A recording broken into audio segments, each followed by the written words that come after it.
পাকিস্তানের একজন ডক্টর সাইদ, তিনি নতুন করে ক্যান্সারের উপরে গবেষণা করেছেন এবং এটা পত্রিকায়ও লেখা হয়েছে। তিনি ক্যান্সারের নতুন একটি বিষয়ের উপরে গবেষণা করেছেন এবং এই গবেষণার জন্য তাকে পুরস্কৃত করা হবে। এই জন্য তিনি নিজের দেশ ছেড়ে আরেকটি দেশে যেতে হবে। তিনি সেই দেশে যাওয়ার জন্য বিমানের টিকিট কাটলেন। তিনি তার জীবনে দোয়ার যে ফল, দোয়ার মাধ্যমে যে কি করে অসম্ভব সম্ভব হয় তার বাস্তবতা তিনি নিজ মুখে বলছেন যে আমি বিমানের টিকিট কাটলাম, বিমানে উঠলাম, মনে বড় আনন্দ। দীর্ঘদিনের গবেষণার পরে আজ আমি পুরস্কার পেতে চলছি। বিমানে ওঠার পরে 1 ঘন্টা কোন রকম বিমান চলার পরেই আমাদেরকে পাইলট বলল যে আপনারা বেল শক্ত করে বাঁধেন, কারণ বিমানের যান্ত্রিক ত্রুটির কারণে সামনে আগাতে পারবে না। আশেপাশের যে কোনো একটা এয়ারপোর্টে আমরা সুযোগ পেলেই সেখানে ল্যান্ড করব। তিনি বললেন। কিছুক্ষণ পরেই বিমানটা ল্যান্ড করলো। আমি একেবারেই ভেঙে পড়লাম যে আহা, আমার বোধহয় যাওয়া হবে না। বিমান ল্যান্ড করার পর জিজ্ঞেস করলাম এটা কি যাবে? বলছে যে ত্রুটি, এটা আজকে যাবে না। তাড়াতাড়ি বলছেন যে আমি সেই বিমান বন্দরে বিমান থেকে নেমে চলে গেলাম ইমিগ্রেশন কাউন্টারে, গিয়ে বললাম যে আমি তো ওই জায়গায় যেতে চাই, পরবর্তী বিমান কখন? বলছে পরবর্তী বিমান কমপক্ষে 16 ঘন্টা পরে, আর এই বিমান যাওয়া সম্ভব নয়। তাহলে আমি কি করব? বলছে আপনি একটা কাজ করেন, যতদূর এসেছেন 3 থেকে 4 ঘন্টার মধ্যে আপনি পৌঁছাতে পারবেন যদি দ্রুত একটা প্রাইভেট কার নিতে পারেন। বলছে আমি তাড়াতাড়ি সেখান থেকে বের হয়ে ব্যাগটা হাতে নিয়ে দৌড়াতে দৌড়াতে এয়ারপোর্টের বাহিরে গিয়ে এক প্রাইভেট কার ঠিক করলাম। প্রাইভেট কার ওলাকে বললাম ভাই যত দ্রুত পারেন আগাতে থাকেন, টাকা নিয়ে টেনশন নাই, কারণ পুরস্কার তো বিশাল পুরস্কার, আপনি আগাতে থাকেন। প্রাইভেট কার ড্রাইভার গাড়ি চালাচ্ছে তো চালাচ্ছে। তিনি বলেন মোটামুটি কিছুক্ষণ যাওয়ার পরে হঠাৎ বিশাল তুফান শুরু হলো।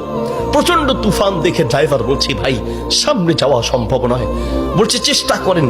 বলছে দেখছেন কি অবস্থা, রাস্তাঘাট সব গাছ মালা ভেঙে রাস্তায় পড়ে আছে। যখন তুফান আরো প্রচন্ড বাড়তে লাগলো আমি অবশেষে নিরাশ হয়ে বললাম যে জীবন বাঁচানো দরকার, পুরস্কার দিয়ে কি হবে, নিজেই যদি মরে যাই থাক, পুরস্কার চিন্তা নাই, সামনে যাওয়ার দরকার নেই। আশেপাশে বাড়ি ঘর দেখলেই কোন একটা বাড়ির সামনে গিয়ে দাঁড়ান, বাড়িতে গিয়ে অন্তত নিজের জীবনটা বাঁচাই। একটা ঘর দেখতে পেলেন, ড্রাইভার সেই ঘরের সামনে গিয়ে দাঁড়ালেন, দরজায় নক করলেন। একজন বুড়ো মহিলা বের হয়ে দরজা খুললেন। বলছে বুড়িমা আমরা মেহমান বিপদে পড়েছি, বাহিরে তুফান চলছে, একটু আশ্রয় চাই, কোনো পুরুষ থাকলে বলেন। বলছে ভিতরে চলে আসেন, কোনো পুরুষ আমার ঘরে নাই, তবে আপনারা বসেন, নিশ্চিন্ত থাকেন, আমি আপনাদের মেহমানদারির ব্যবস্থা করি। বলছে ঘরে পুরুষ নেই তো, কোথায় গিয়েছে?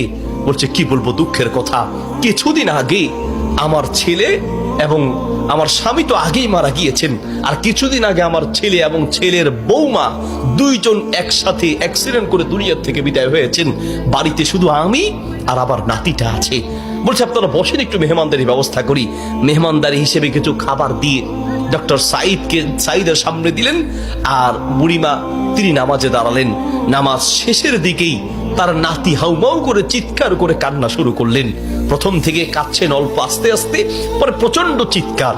ডক্টর সাইদ বলেন বুড়িমা আপনি কি করছেন, একটু নাতিটাকে নিয়ে আসেন, এইভাবে কাঁদছে কেন?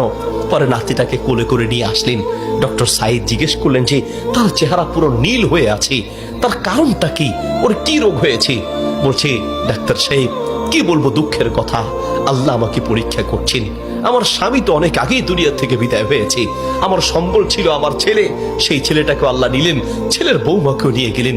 আমার এই নাতিটা কোন রকমে আমার কাছে ছিল, তাই সে যায় নাই, এই জন্য অ্যাক্সিডেন্ট করে তারা মারা গিয়েছে, কিন্তু ছেলেটা রয়ে গেল।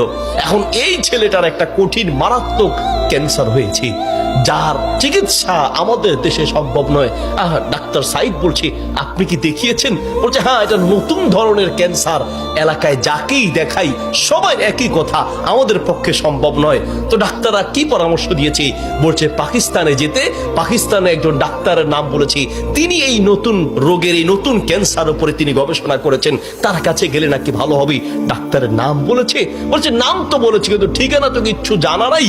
কিন্তু আমার বিশ্বাস, আমি প্রত্যেক নামাজের পরে এবং সেজদায় গিয়ে আল্লাহর কাছে দোয়া করি, কারণ আমার বিশ্বাস মানুষের পক্ষে অসম্ভব হতে পারে, আল্লাহর পক্ষে অসম্ভব বলতে কিচ্ছু নাই। আল্লাহু আকবার।